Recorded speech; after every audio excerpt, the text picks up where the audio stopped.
పూల చొక్కా Naveen tomato ratings అంటూ యూట్యూబ్లో మూవీ రిలేటెడ్గా ఉన్న గాసిప్స్ గురించి మూవీ గురించి ఆ మూవీ రిలీజ్ అయినప్పుడు రివ్యూకి సంబంధించి వీడియోలు పెడుతూ ఉంటాడు.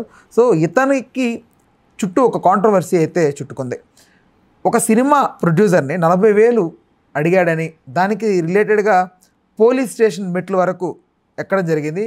దీనికి సంబంధించి మనతో మాట్లాడడానికి ప్రముఖ సినీ మరియు రాజకీయ విశ్లేషకులు దాసరి విజ్ఞాన్ గారు ఆయనతో షేర్ చేద్దాం. నమస్తే అన్న. ఏంటి అసలు నవీన్కి సంబంధించి ఏం జరుగుతుంది రచ్చ? అండ్ ఏం నిన్న కూడా డిబేట్లో చూశాను నేను. వాట్ హ్యాపెన్, అసలు ఏం జరుగుతుంది ఇక్కడ ఈ ఎపిసోడ్లో? ఫస్ట్ మనము క్రోనలాజికల్ ఆర్డర్లో వద్దాం. పూల చొక్కా అనే అబ్బాయి ఆ టైటిల్ పెట్టుకొని బాలీవుడ్లో రోటెన్ టొమాటోస్ అనేది ఒక సైట్ ఉంది. Rotten tomatoes is nothing but movie related reviews అవి ఇస్తూ ఉంటారు. మేబీ అది నాకు తెలుసో లేదో నాకు తెలియదు. ఈతను సినిమాకి టొమాటోస్ లాగా రేటింగ్ ఇచ్చేవాడు. అట్లా కొంచెం ఫేమస్ అయ్యాడు. సబ్స్క్రైబ్ చేసుకోవచ్చు కదా పుచ్చుక్ పుచ్చుక్ అని ఏదో అట్లా కొంచెం తన పందాలు తను వెళ్ళాడు. ఇది అప్రిషియేట్ చేయాల్సిన విషయమే, ఎవరిష్టం వాళ్ళది. ఇతను ఎంచుకున్న కాన్సెప్ట్ సినిమాలకి రివ్యూలు అండ్ ఇంకేదన్నా అప్పుడప్పుడు ఏవైనా ఇన్సిడెంట్లు జరిగినా కూడా చెబుతూ వస్తున్నాడు. కొంతమంది ఎలా అయితే చెప్తారో. నెక్స్ట్ అట్లా తర్వాత తను ఎప్పుడైతే సోహెల్తో గొడవ పెట్టుకున్నాడో బూట్ కట్ బాలరాజు టైంలో, సోహెల్తో గొడవ పెట్టుకోవడం వల్ల ఇతని సబ్స్క్రిప్షన్ కూడా పెరిగింది. బాగా కొంచెం తెలిసాడు, బాగా లైమ్ లైట్లో అన్ని ఛానల్స్కి వెళ్ళి ఇంటర్వ్యూలు ఇవ్వడం, అదే ఇష్యూని తరచూ మాట్లాడి లేసాడు. ఇప్పుడు ఒక 5 లక్షలు ఎంతో అటు ఇటుగా సబ్స్క్రైబర్స్ ఉన్నారట. నాకు తెలియదు, 6.5 నేను చూడలేదు. అంతే. సో ఇప్పుడు ఆ మాత్రం ఇన్ఫ్లుయెన్సర్స్ ఉంటే ఏం చేస్తారంటే, ఇప్పుడు పెద్ద సినిమాలు ప్రమోషన్స్ చేసుకోవడానికి ఎక్కడికి వెళ్తాయి? పెద్ద ప్రీ రిలీజ్ ఈవెంట్ చేస్తారు, పెద్ద పెద్ద హీరోలను గెస్ట్గా పిలుచుకుంటారు, పెద్ద పెద్ద హోర్డింగ్లు వేసుకుంటారు. మెయిన్ హోర్డింగ్స్ లైక్ ఇప్పుడు మెట్రో మీద వచ్చే పెద్ద అన్ని లాలీపాప్లు వాళ్ళ సినిమా ఉంటాయి. భారీగా ప్రమోషన్స్ చేసుకుంటారు పెద్ద సినిమా అయితే. చిన్న సినిమాలు అనుకో, వాళ్ళు ఏం చేస్తారు, శ్రీనగర్ కాలనీ చుట్టూ పోస్టర్లు వేసుకుంటారు.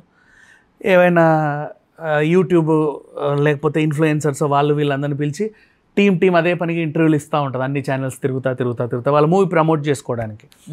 అలాగే సోషల్ మీడియాలో ఉన్న ఇన్ఫ్లుయెన్సర్స్ ఉంటే, లైక్ ఫర్ ఎగ్జాంపుల్ కుమారి ఆంటీయో, లేకపోతే ఇప్పుడు నువ్వు చెప్పిన పూల చొక్క లాంటి అబ్బాయో, లైక్ ఇంకెవరైనా 1-2-3 ఉంటే వాళ్ళ దగ్గరికి వెళ్ళి వాళ్ళ చేత ప్రమోషన్ చేయించుకుంటారు. ఆ వంటలో ఉండే ఒక బాబాయ్ ఉంటాడు, పొలం మధ్యలో వైరల్ ఫుడ్ కాదు ఆయనే ఒక బాబాయ్ టైప్. ఆయన దగ్గరికి కూడా ఉందండి ఇది ఈరోజు లాస్ట్ తినేసి అబ్బాబ్బా ఎంత బాగుందో అంటాడు.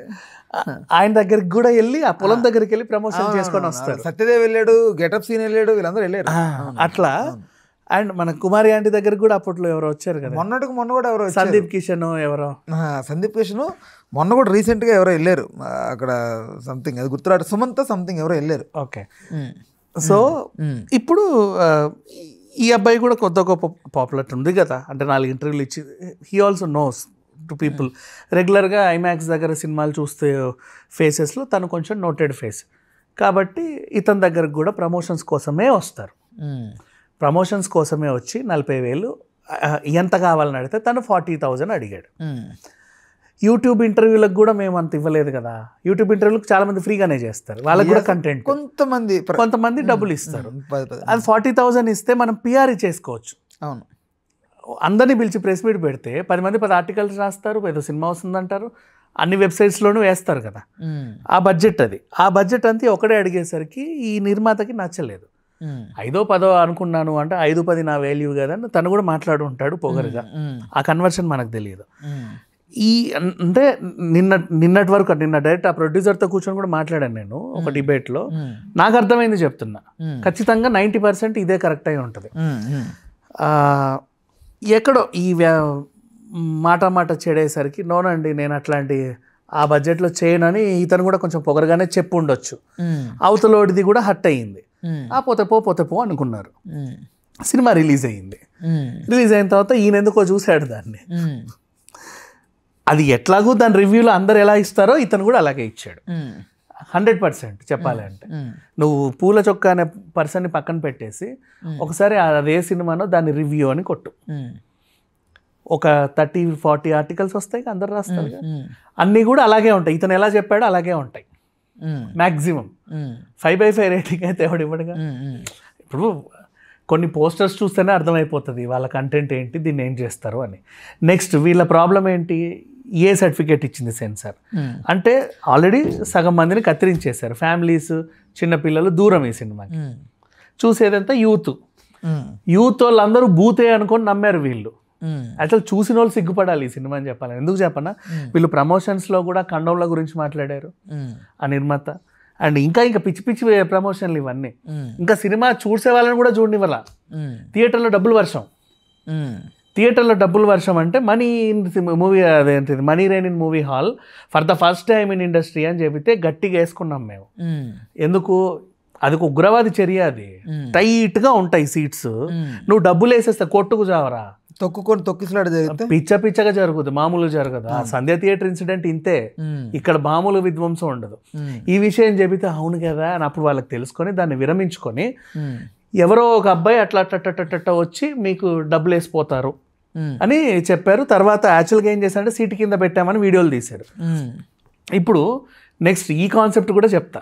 ఎవడో వచ్చి నీకు డబ్బులు ఇవ్వాలి, ఓ ముసుగు మనిషి ఎవరో ఒకరు అట్ట తిరుగుతూ ఉంటారు. నువ్వు సినిమా ఎందుకు చూస్తావు చెప్పు? ఇప్పుడు అవును కరెక్టే, అది వీడా పోనీ సినిమా ఎక్కడ చూస్తావు? కరెక్టే, పోనీ డబ్బులు పెట్టావు సీట్ కింద, సినిమాకి వచ్చి కూర్చున్నప్పుడు ఇంతే. ఎవడన్నా లైట్ వేసుకొచ్చి బాబు నా సీట్ మళ్ళీ కొంచెం లేటుగా వచ్చినోడు టార్చ్ చేసుకుని ఇటు తిరుగుతావు. అవును, బుర్రపాటిని ఎవడు లేసినట్టే చూస్తావు. నువ్వు సినిమా ఎప్పుడు చూస్తావు? నీకు సినిమా ఏమెక్కుద్ది? ఫస్ట్ నీకు అదే కదా మెయిన్. సో నీకు కావాల్సింది పబ్లిసిటీ, సినిమా కాదు అక్కడ. అది అర్థమైపోయింది. అంటే ఇది ఫూలిష్నెస్, అది ఫూలిష్నెస్. ఫస్ట్ ఫూలిష్నెస్ అది ఉగ్రవాద చర్య, అది because you are planning 300 to 400 peoples death అక్కడ, కొట్టుకు చావండి అని. ఆడు ఇంకోటి ఏం చేస్తాడు, ఇక్కడ ముట్టుకుంటాడు ఆడవాళ్ళని, ముట్టేసుకొని నోట్ అనుకున్నాను ఆంటీ అంటే. ఎంత జరుగుతాయి చూడు. దేవుడి దయ వల్ల కాబట్టి చిన్నపిల్లలు ఉండరు. లేదంటే ఇట్లా చిన్నపిల్లలు కూడా పట్టుకొని డబ్బులు వేస్తుంటే ఇటు ఇసిరేసి అటు పట్టుకోవాలా చెప్పు? మనకు కావాలి కదా. అట్లాంటి వేషాలు వేయొద్దు. అది ఇప్పటి వరకు ఎవరు చేయలేదు అంటే దాని అర్థం ఏంటి? ఫర్ ద ఫస్ట్ టైం అంటే అది చేయకూడదు అని, నిన్ను చేయమని కాదు, అంతే. సో అది ఫ్లాప్, ఇది ఫ్లాప్. ఇక మేము వీడియోలు చేసేసరికి వాళ్ళకి అనిపించి ఉండొచ్చు. మొత్తానికైతే ఏదో రకంగా నెట్టుకొచ్చారు. ఇక సినిమా అంటే ఎలాగూ అది జీరో మూవీయే, వీళ్ళు తీసింది పబ్లిసిటీ కోసమే అర్థమైపోతుంది. బట్ ఆ సినిమా టైటిల్ అనేది కొంచెం వివాదం అయితే అందరి నోట్లలో నానాలి, అది మెయిన్ కాన్సెప్ట్. దాని తర్వాత ఏమైంది, ఇప్పుడు ఆ అబ్బాయి మీద పోలీస్ కంప్లైంట్ పెట్టాడు. అతను ఏదో రివ్యూ ఇచ్చాడు, అతను రివ్యూ ఇవ్వడం వల్లే నా సినిమా ఇలా చెడింది అని. ఇది కూడా పబ్లిసిటీ స్టంట్. 2 రోజులు అందరు డిబేట్లు పెట్టి మాట్లాడుకున్నామా దేని గురించి? దాని గురించే. ఆ ప్రొడ్యూసర్ కూడా వచ్చాడు, ఆనందం తట్టుకోలేక పిలిస్తే తను కూడా వచ్చి కూర్చుంటున్నాడు.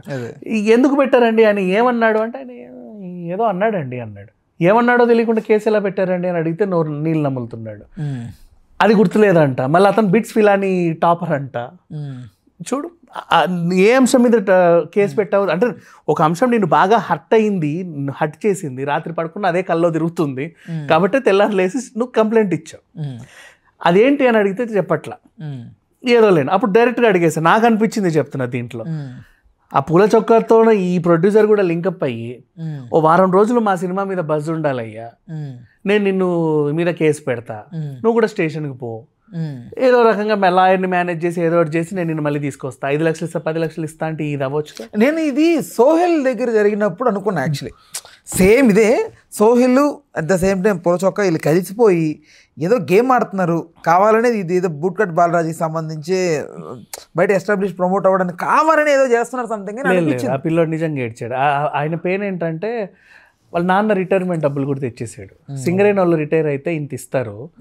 అది ఏంటంటే సింగరేణి రిటైర్మెంట్ ఆ డబ్బుల్ని నిజంగా అసలు ఏమి చేయబుద్ధి అవ్వదు, ఎవరికి అప్పివ్వబుద్ధి అవ్వదు. కూతురు పెళ్లి కూడా చేయాలనిపిస్తుంది తెలుసా, ఏదైనా ఇన్వెస్ట్మెంటే చేయాలనిపిస్తుంది. ఒక ఇల్లో పొలమో కొనాలంతే. సింగరేణి రిటైర్మెంట్ డబ్బులు బేసిక్. ఒక గవర్నమెంట్ ఎంప్లాయీ రిటైర్ అయినా కూడా నాకు తెలియదు ఆ ఎమోషన్స్ ఎలా ఉంటాయో. సింగరేణి వాళ్ళని నేను చూస్తా కాబట్టి ఒక టైప్ ఆఫ్ ఎమోషన్ వాళ్ళ రిటైర్మెంట్ అంటే అదో పండగ. ఆ డబ్బులు అలాగే దాచుకుంటారు వాళ్ళు. అదేంటో మరి దాని ఖర్చు కూడా పెట్టరు, అదే అట్లాగే ఉంచాలి, అది ఇంట్లోనే ఉండాలి, లేదా ఏదైనా ఇన్వెస్ట్మెంట్ చేయాలి, గోల్డ్ మెడల్ టైప్, లేదా గోల్డ్ కొనుక్కుంటారు పోనీ, అదే అదని ఉంటుంది ఆ గుర్తు. అట్లా నువ్వు చెప్పిన ఒక పథకం వచ్చినట్టు దాచుకుంటారు. అట్లాంటి ఎమోషన్ని బయటికి తీసి సినిమా తీసాడు సోహెల్, డబల్ అవుతాయేమో అన్న ఆశతో. కంటిన్యూస్ డబుల్ అని కాదులే, సినిమా చేయాలి అదే ఉంటుంది అంటే మరి పోగొట్టుకోవడానికి కూడా చేయరు కదా, ఇట్స్ నాట్ ఏ డొనేషన్ కదా. ఆ ఎమోషన్ క్యారీ అయినప్పుడు దాన్ని కనీసం డబల్ చేసి ఉన్నది అక్కడ పెట్టేసి మిగతాది ఏదో చేద్దామని అనుకున్నాడు, but it doesn't happen. Sir ఇప్పుడు మీ స్టాండ్ ఎవరి వైపు ఉంది ఇప్పుడు అసలు నాకు అర్థం కావట్లేదు, మీరు అసలు ఎవరి వైపు స్టాండ్ తీసుకున్నారు? నేను ఎవరి వైపు స్టాండ్ తీసుకోను, ఎందుకంటే ఇప్పుడు స్టాండ్ ఇప్పుడు పూల చౌక ఏమంతా ఉత్తమోత్తముడే కాదు కదా. ఇప్పుడు అతను అంతే బేసిక్గా. ఇప్పుడు నువ్వు ఎవరైనా సరే ప్రమోట్ చేయమంటే చిల్లర తీసుకొని ప్రమోట్ చేస్తా, అది ఆయన ఇష్టం లేదు, నేను అతన్ని ఏం అనలేను. అలానే అతను నేరస్తుడు కూడా కాదు, అతని వెటకారం కొంతమందికి ఇబ్బంది వేసింది అంతే. నేను వెటకారంగానే కదా మాట్లాడతా, అది వెటకారం వేరు. ఏమో మరి ఆయన నాకు అనిపించింది నిన్న నేను కూర్చున్నప్పుడు కూడా సోహెలే డైరెక్ట్గా ఆ వెటకారం నేను కూడా చాలా వెటకారంగానే కదా మాట్లాడతా అని అనిపించింది. But it's okay. సెటరికల్గా మాట్లాడడం వేరు, వెటకారంగా మాట్లాడడం వేరు. Satire is an art. Satire వేయడము ఆర్టే, నువ్వు సెటైర్ని తీసుకోవడం కూడా ఆర్ట్. వెటకారం అనేది వేరు. వెటకారం ఎలా ఉంటుంది అంటే గుణపం తీసి గుచ్చినట్టు ఉంటుంది. సరే వాట్ ఎవర్. సో ఇట్లా వాళ్ళ మధ్యలో ఏదో అయ్యింది.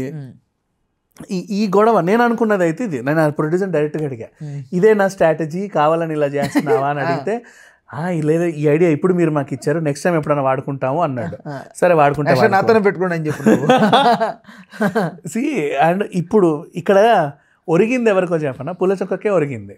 ఏం ఒరిగింది చెప్తా. సోహెల్తో గొడవ పెట్టుకున్నప్పుడు ఇంత ఫాలోయింగ్ పెరిగింది, ఇప్పుడు ఇంకొంచెం పెరిగింది సబ్స్క్రిప్షన్. ఏమో నాకు అతని ఫేస్ మళ్ళీ జనాల ముందుకు వచ్చి ఫోకస్ పూల చొక్కా మీద పడిందే తప్ప అతనికి ఏదో వచ్చేసి పడిపోయింది బాగా నాకు తెలిసాడు కదా. ఒక నిమిషం, ఇప్పుడు ఆయన మీద డిబేట్లు పెట్టుకునే రేంజ్కి అయితే వచ్చాడు. Positive or negative what ever, ఆ డిబేట్లో కూడా ఎవరిని సపోర్ట్ చేస్తారు అంటే ఇంచుమించు 50-50 ఉన్నారు. ఈయనకి ఇంకో 5% ఎక్కువ ఉంది. 45 మెంబర్స్ ప్రొడ్యూసర్ ఉంటే 55 మెంబర్స్ పూల చొక్కా వైపు. మరి ఏమంటాను చెప్పు. అంటే ఇక్కడ ప్రొడ్యూసర్ కూడా పెద్ద ఇదేం కాదు కదా, అదే ఆయన పెట్టుకున్నది. సోహెల్ తరపున అయితే అక్కడ సోహెల్కే సపోర్ట్ చేస్తాం, అదే ఇక్కడ ఇది ఆయన రేపు ఇంకెవరితోనో గొడవ పెట్టుకుంటాడు. ఇట్లా 3 డిబేట్లు పెట్టామనుకో, తెల్లారి మనం కూడా పూల చొక్కా సినిమాకి రివ్యూ చెప్పాల్సి వస్తుంది. వాడిని కూడా హీరో చేసేస్తారు, ఇంకేం పబ్లిసిటీ వచ్చింది కదా అని. సో ఇక్కడ ఏం అవ్వలా. ఒకవేళ ఇది కనుక స్ట్రాటజీ అయితే పోలీసులను ఫూల్స్ చేశారు వీళ్ళు, ఆ నిర్మాత ఈయన కలిసి. బయట పెడితే మాత్రం మరి ఇన్ కేస్ ప్రాంక్ అయితే వాళ్ళని ఫూల్స్ చేశారు. ఏం ప్రాంక్. ఇప్పుడు ఇంకోటి, ఇక్కడ 40,000 ఎట్లా అడుగుతావు అని ఆయన అంటున్నారు, చాలా మందిని చూసా. ఇక్కడ నేను ఇతనికే సపోర్ట్ చేస్తా. ఎందుకు చెప్పనా, ఆ టీము ఆన్లైన్లో అందరికీ ఐఫోన్లు పంచింది. మనీ రేనిన్ సినిమా హాల్ అనింది, మీకు 10,000, 20,000, 50,000 అట్లా పడేయచ్చు అని వాళ్ళు చెప్పారు. అలా చెప్పినప్పుడు వీడు ఎక్స్పెక్ట్ చేయడంలో తప్పులేదుగా. అంటే మీరు ఇస్తున్నారు కదా అందరికీ, నువ్వు ఏమి ఇవ్వలేదు, ప్రొడ్యూసర్ అండి మొత్తం పోయిందండి మీరే సహాయం చేయండి అంటే నాకు 40,000 ఇస్తేనే చేస్తా అంటే అది తప్పు. నువ్వు అందరికి తీసుకో తీసుకో తీసుకో తీసుకో అని పంచినప్పుడు వాడు కూడా నాకు కూడా ఇవ్వు అని అడిగాడు, తప్పే ఉంది దాంట్లో. నిన్న కూడా చాలా మంది రివ్యూకి 40,000 అంటే 40,000 వాళ్ళు పంచుతున్నారు కాబట్టి వీడు అడిగాడు. వీడు వెళ్ళి మెడ మీద కత్తి పెట్టి నాకు 40,000 ఇస్తేనే నీకు పాజిటివ్ ఇస్తా, లేదా నీ సినిమా మటాష్ చెప్పలా. అంతే, ఇక్కడ జస్ట్ ఈగో క్లాషెస్ అయ్యాయి అంతే, అంతమించి ఏం లేదు. ఆయన అడగడం 40,000 కాదు, వాడు 1,00,000 అడిగినా తప్పలేదు. అది ఎవడ పిలవమన్నాడు, ఎవడ ఆఫర్ చేయమన్నాడు కదా, నువ్వు వెళ్తేనే కదా. అదే ఆయన ఎక్కువ అడిగాడు, అది నువ్వు ఎక్కువగా ఫీల్ అయ్యావు, మీకు తెగింది. సేమ్ ఇదే సిచ్యువేషన్ ఏంటంటే చాలా సందర్భాల్లో జరుగుతూ వస్తున్నాయి. నువ్వు అక్కడికి వెళ్తున్నావు బేరసారాలకి, బేరం కుదరకపోతే మనం నెగిటివ్ చేసేస్తున్నావు. లాస్ట్ టైం ఒకసారి ఆ తీన్మార్ మల్లన్న అనే ఆయన కూడా కంట్రీ డిలైట్ వాళ్ళు అందరికీ యాడ్లు ఇచ్చారు, మొత్తం అందరు ఇస్తున్నారు. వాళ్ళకు కూడా మనకి ఇంత పెద్ద ఛానల్ ఉంది, మనకి ఇంత ఫాలోవర్స్ ఉన్నారు, మనకెందుకు ఇవ్వడు అడుగు అని అన్నాడు. కంట్రీ డిలైట్ అందరికి తీసుకోండి తీసుకోండి తీసుకోండి, ఆయన కూడా వచ్చాడు మార్కెట్లో. వీళ్ళు అడిగారు నాకు అని, రేట్ పడలా. నేను అడిగితే నువ్వు అట్లా అంటావా, ఉండు నీ సంగతి, అసలు అది పాలే కాదు అది విషయం అని చెప్పి పెద్ద పెద్ద వీడియోలు చేసాడు. ఇట్లా ఉంది పరిస్థితి. ఇప్పుడు కూడా ఇక్కడ ఇదే జరిగింది. ఒక బ్రాండ్ ఆయన ఒక బ్రాండ్ క్రియేట్ చేసుకున్నాడు పూల చొక్కా అని, ఆ బ్రాండ్ వాల్యూ మార్కెట్లో చెప్పాడు.